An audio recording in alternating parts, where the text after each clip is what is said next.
Olá, é muito bom ter você em mais uma aula do curso Novos Membros.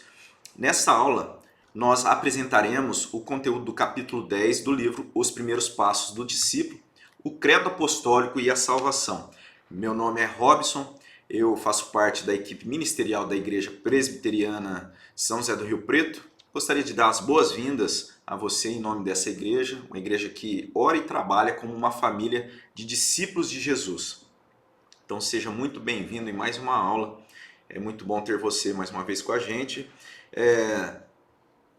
Quando nós olhamos lá no capítulo 6, nós nos vimos como pecadores rebeldes, incapazes de qualquer boa obra que satisfaça plenamente a justiça de Deus. Então, nos termos dos 10 mandamentos, do Decálogo, nós merecemos o castigo. Só que hoje nós iremos saber o que significa salvação e quem é o Salvador. Essa é a ideia dessa aula.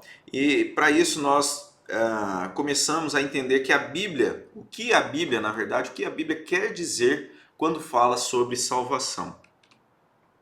Então a palavra salvação ela significa libertação do poder do pecado, que é o sinônimo, né, que nós usamos também na teologia com a ideia de redenção. Nesse caso, precisa ser liberto quem é escravo ou está sob o poder de um opressor. O que acontece é que a pessoa sem Cristo, pessoa sem Jesus, ela está morta em seus delitos e pecados. A pessoa está morta em seus pecados seguindo o curso desse mundo. E o que isso quer dizer? Seguindo tudo aquilo que na cultura e na sociedade se levanta contra Deus. A pessoa também ela está seguindo, né, o curso do mundo, do diabo, né, o curso do inimigo espiritual, daqueles que são discípulos de Cristo, e também seguindo as próprias inclinações pecaminosas, seguindo a inclinação da carne, que é a inclinação pecaminosa do coração humano. Um texto que vai falar de forma muito direta sobre isso é o texto que nós encontramos lá na carta aos Efésios, no capítulo 2, os versos de 1 a 3. Eu convido você a fazer essa leitura. Se você tiver aí com o livro Os Primeiros Passos do Discípulo, nós temos esse texto aí transcrito na página 43 e diz assim essa passagem: Ele vos deu vida, estando vós mortos nos vossos delitos e pecados, nos quais andaste outrora, segundo o curso desse mundo, segundo o príncipe da potestade do ar, do espírito que atua nos filhos da desobediência, entre os quais também todos nós andamos outrora, segundo as inclinações da nossa carne, fazendo a vontade da carne e dos pensamentos. E éramos, por natureza, filhos da ira, como também os demais. Então, esse é o cenário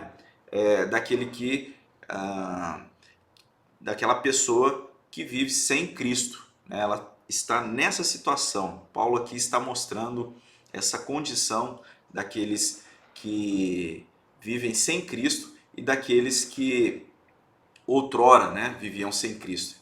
Estavam sobre essa situação, vivendo sobre essa condição da inclinação desse mundo, do diabo e da carne, da natureza pecaminosa.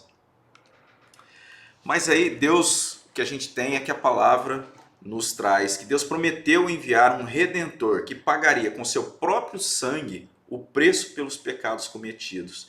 E aí a gente tem essa profecia lá em Isaías 53, dos versos 4 a 12.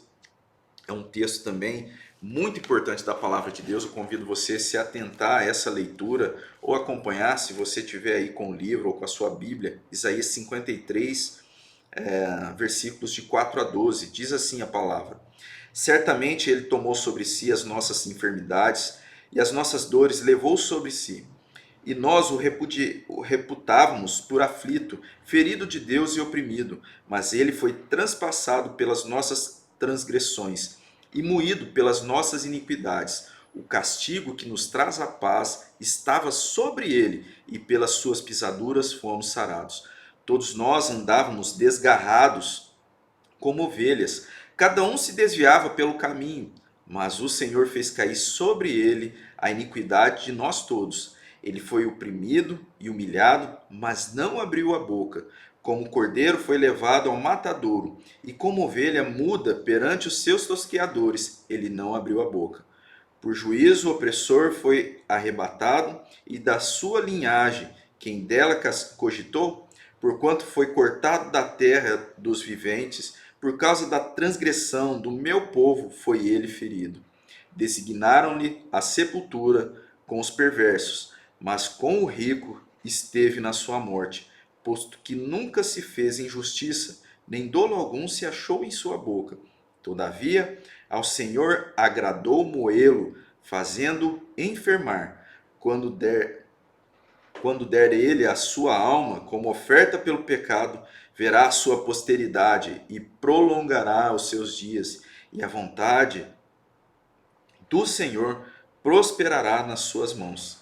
Ele verá o fruto do penoso trabalho da sua alma e ficará satisfeito. O meu servo, o justo, com o seu conhecimento, justificará a muitos, porque as iniquidades deles levara sobre si. Por isso, eu lhe darei muitos como a sua parte, e com os poderosos repartirá ele o despojo, porquanto derramou a sua alma na morte. Foi contado com os transgressores, contudo, levou sobre si o pecado de muitos, e pelos transgressores intercedeu.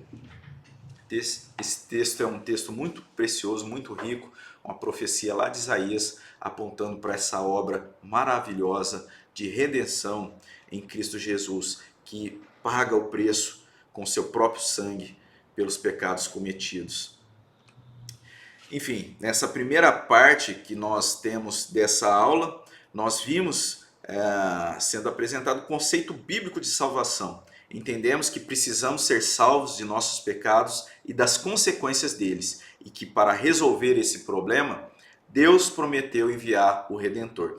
Então, no próximo segmento dessa aula, nós entenderemos que Jesus Cristo é o Redentor enviado por Deus. Então é isso, que Deus nos abençoe. Espero encontrar você no próximo segmento dessa aula. Até lá!